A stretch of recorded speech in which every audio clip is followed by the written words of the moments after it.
classique c'est bah t'as qu'à dormir. T'es fatigué, bah dors. Bah non en fait, c'est pas aussi simple que ça. Je sais bien, t'inquiète.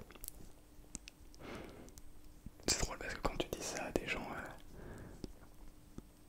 je suis fatigué, ça fait un petit peu comme, comment dire, ça fait un petit peu la personne qui se plaint, tu vois, alors que pas du tout, mais ça sonne comme ça. Et du coup on se dit, bah je vais pas le dire. Non, je vais pas le dire, parce que, pourquoi je le dirais? On va juste me prendre pour quelqu'un de qui veut faire son intéressant, j'en sais rien, qui parle que de lui, on s'en fiche. Du coup quand tu dis, quand on te demande ça va, et que tu dis, bah bien souvent tu vas dire ça va, même quand t'es fatigué, tu considères pas que ça va pas à cause de ça. Et ben, au final, tu vas pas te reposer. Non, tu vas pas te reposer parce que pourquoi? Pourquoi le faire? T'as aucune raison de te reposer. Bref, voilà quoi. Je sais pas si tu vois ce que je veux dire. Du coup, t'es fatigué là actuellement. Bah dehors, écoute. Bon, je plaisante. Non, déjà, je sais pas si t'as bu un coup. T'as bu un coup. Je me disais bien. Bois un coup. On boit ensemble, ok? Tu peux aller chercher à ta gourde de quoi boire, un verre d'eau, peu importe. Mais de quoi boire de l'eau, bien sûr. Que de l'eau. Ne commence pas à boire un soda ou de l'alcool ou quoi que ce soit juste avant de dormir. Hein, certainement pas. Bien. Buvons de l'eau.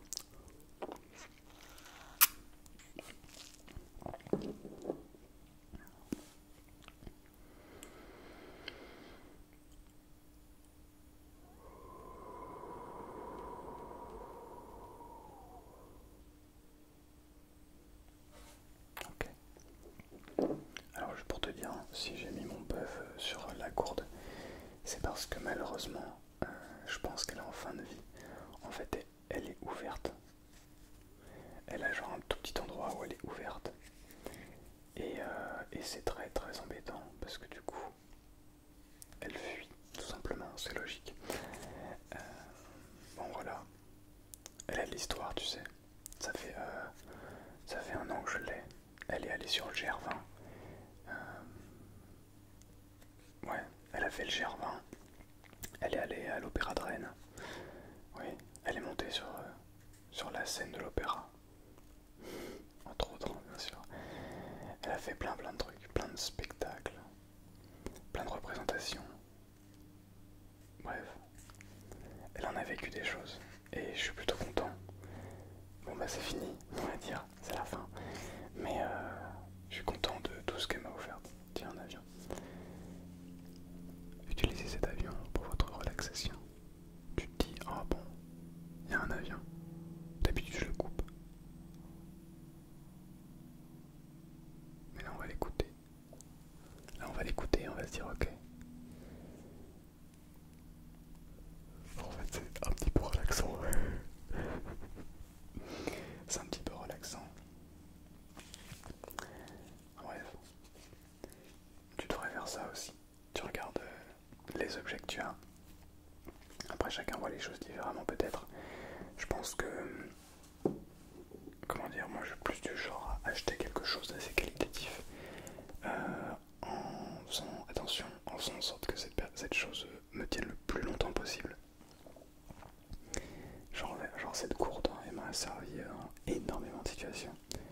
Heureusement que j'en ai une deuxième. Mais ça me saoule quand même de devoir jeter ça. Parce que ça coûte assez cher, parce que c'est assez symbolique. Et donc je préfère avoir ça plutôt que d'acheter régulièrement des choses. En fait, je crois que je commence à vraiment apprécier vraiment profondément ce que j'ai. Et je pense que ça, c'est assez énorme. C'est un step, c'est un pas assez énorme. Dans le sens où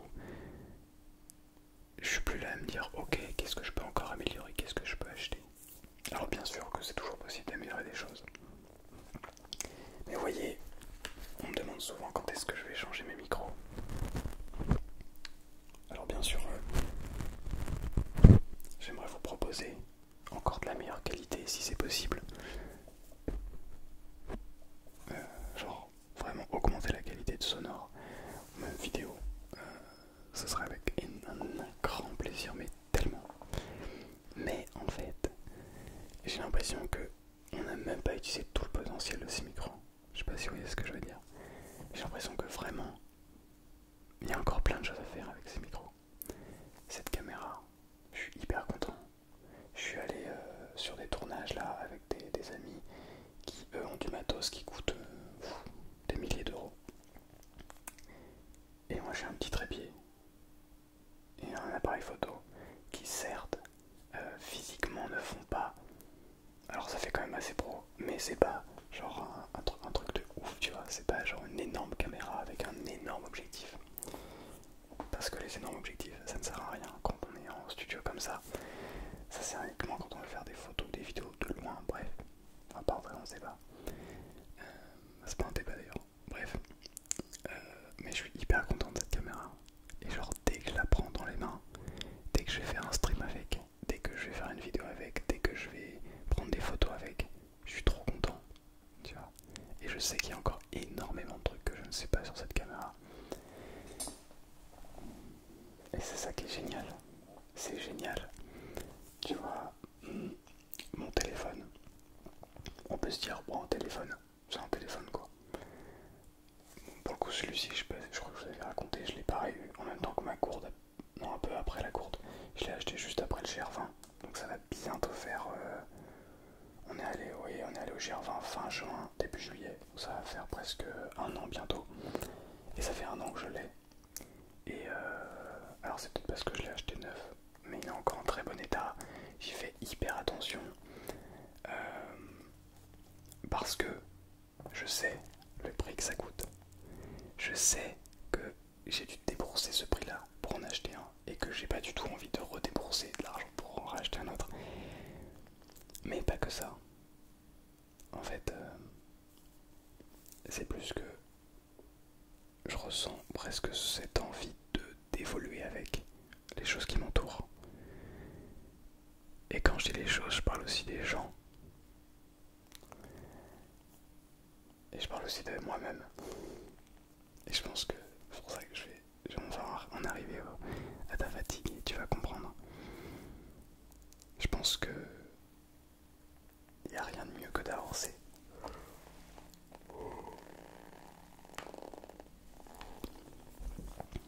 Avec soi-même. Genre vraiment. C'est-à-dire que comment dire, avancer avec. En fait, on n'a pas assez d'une vie entière pour se connaître. On n'a pas assez d'une vie entière pour se connaître. Je le redis. Mais on n'a pas assez d'une vie entière pour se connaître. Donc penser qu'on se connaît, répondre à la question qui es-tu, c'est extrêmement compliqué. Extrêmement compliqué. C'est même pour moi impossible. À l'échelle humaine en tout cas. Qui es-tu? Tu vas dire que tu t'appelles. Et ton prénom. Qui je suis? Qui suis-je? Je suis Ewen. Non, absolument pas. Mon deuxième prénom c'est Nicolas. Et on aurait pu m'appeler n'importe comment. J'aurais toujours été la personne que je suis. C'est très complexe. Bref, peu importe. Mais c'est pour vous dire que je pense que si on n'a pas d'une vie pour se connaître soi-même,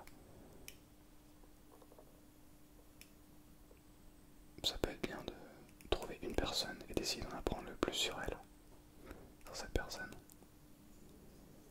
Et ça part sur un autre sujet. Hein. Là, je pense que j'avais juste envie d'en parler, enfin de parler de ça. Bref, revenons à la fatigue. Excusez-moi pour cette digression.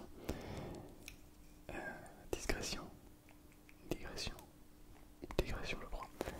Bref. T'as bu de l'eau et est-ce que t'as respiré? Oh, purée. On oublie un peu les fondamentaux.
Et ça nous met tout de suite dans ce mood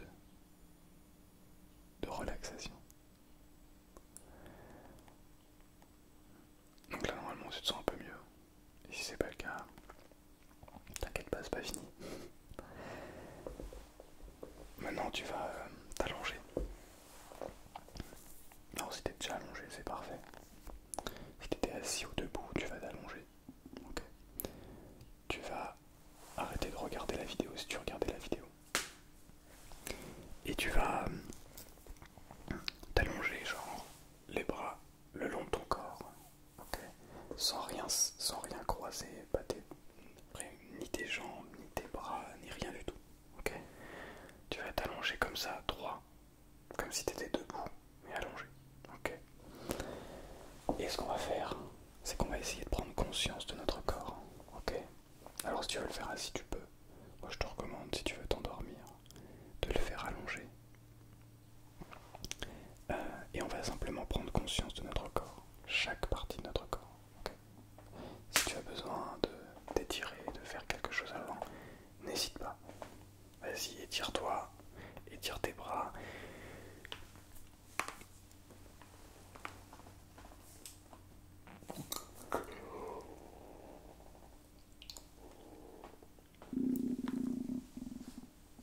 Étire ton ventre également. Et n'hésite pas à bâiller. Bref, voilà. Tu relaxes tout. Tu fais des étirements, etc. Et une fois que tu as fait tout ça, tu t'allonges. Et on va commencer à ressentir.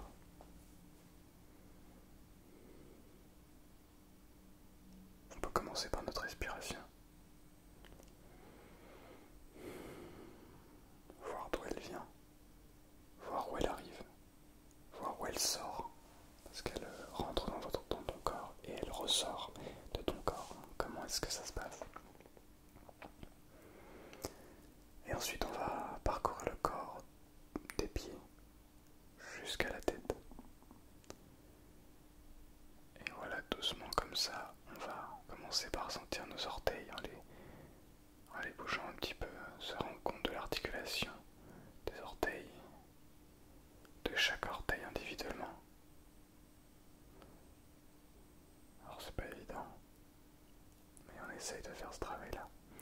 Ensuite on va remonter un petit peu au niveau du pied, on continue, on va jusqu'au talon. Et là vous ressentez votre talon, comment il s'écrase contre votre lit, ou contre le sol si vous êtes assis. Ensuite vous remontez vos chevilles,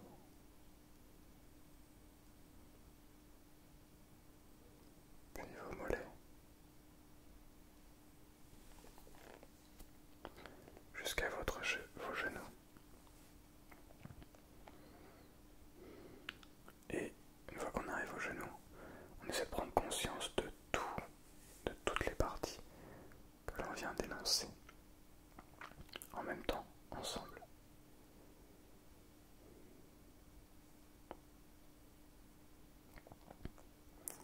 Bien, maintenant on va monter jusqu'aux cuisses. On ressent nos cuisses.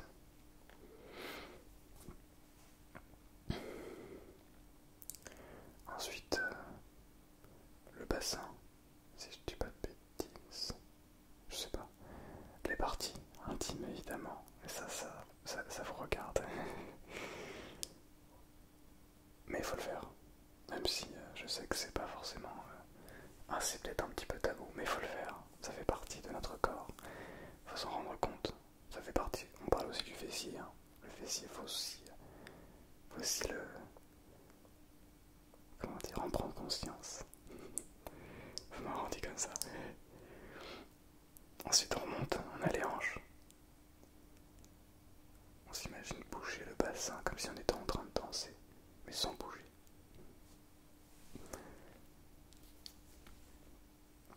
Vous remontez vos côtes. Alors je connais pas toutes les articulations du corps humain, mais j'essaie de faire au mieux. Les côtes avec le ventre. Et le ventre avec lequel on va essayer d'aller récupérer notre respiration.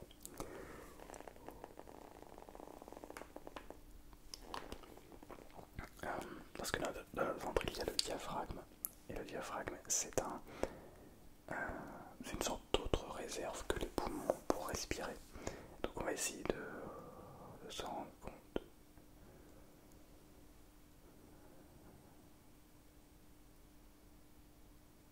De s'imaginer ce diaphragme qui va gonfler quand on inspire et qui va se dégonfler lorsque l'on expire. Si ça craque comme ça, les articulations, comme ce que vous avez entendu, c'est pas grave. En fait, c'est des petites bulles d'air qui viennent quand on vient bouger un muscle, ou un os plutôt, je crois. C'est des petites bulles d'air qui explosent. Et donc ça n'a rien de mauvais pour le corps. Ça peut même être satisfaisant. D'autres peuvent trouver ça crispant. Crispant. Je sais pas, on va dire. Mais ça n'a rien de mauvais en tout cas pour le corps. De ce que j'en sais en tout cas.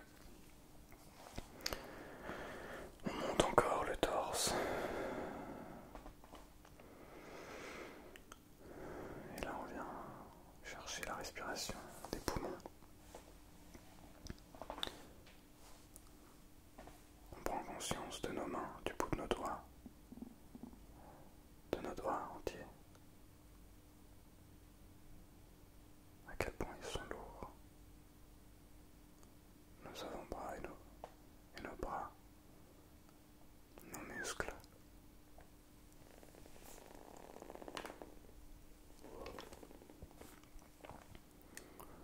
On monte jusqu'aux épaules.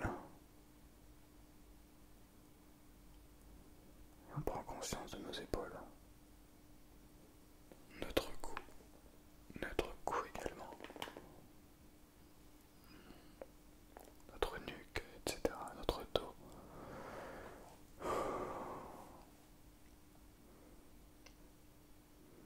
Ensuite on monte à la tête.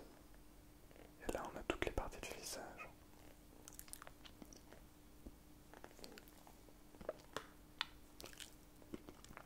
On peut bouger un petit peu dans tous les sens. Pour se rendre compte, nos oreilles, notre nez, notre bouche, les traits de notre visage, nos paupières,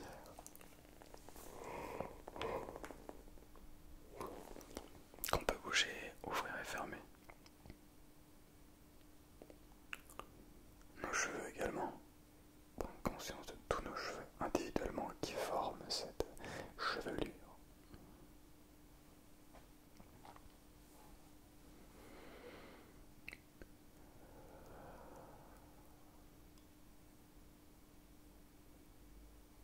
Et à partir de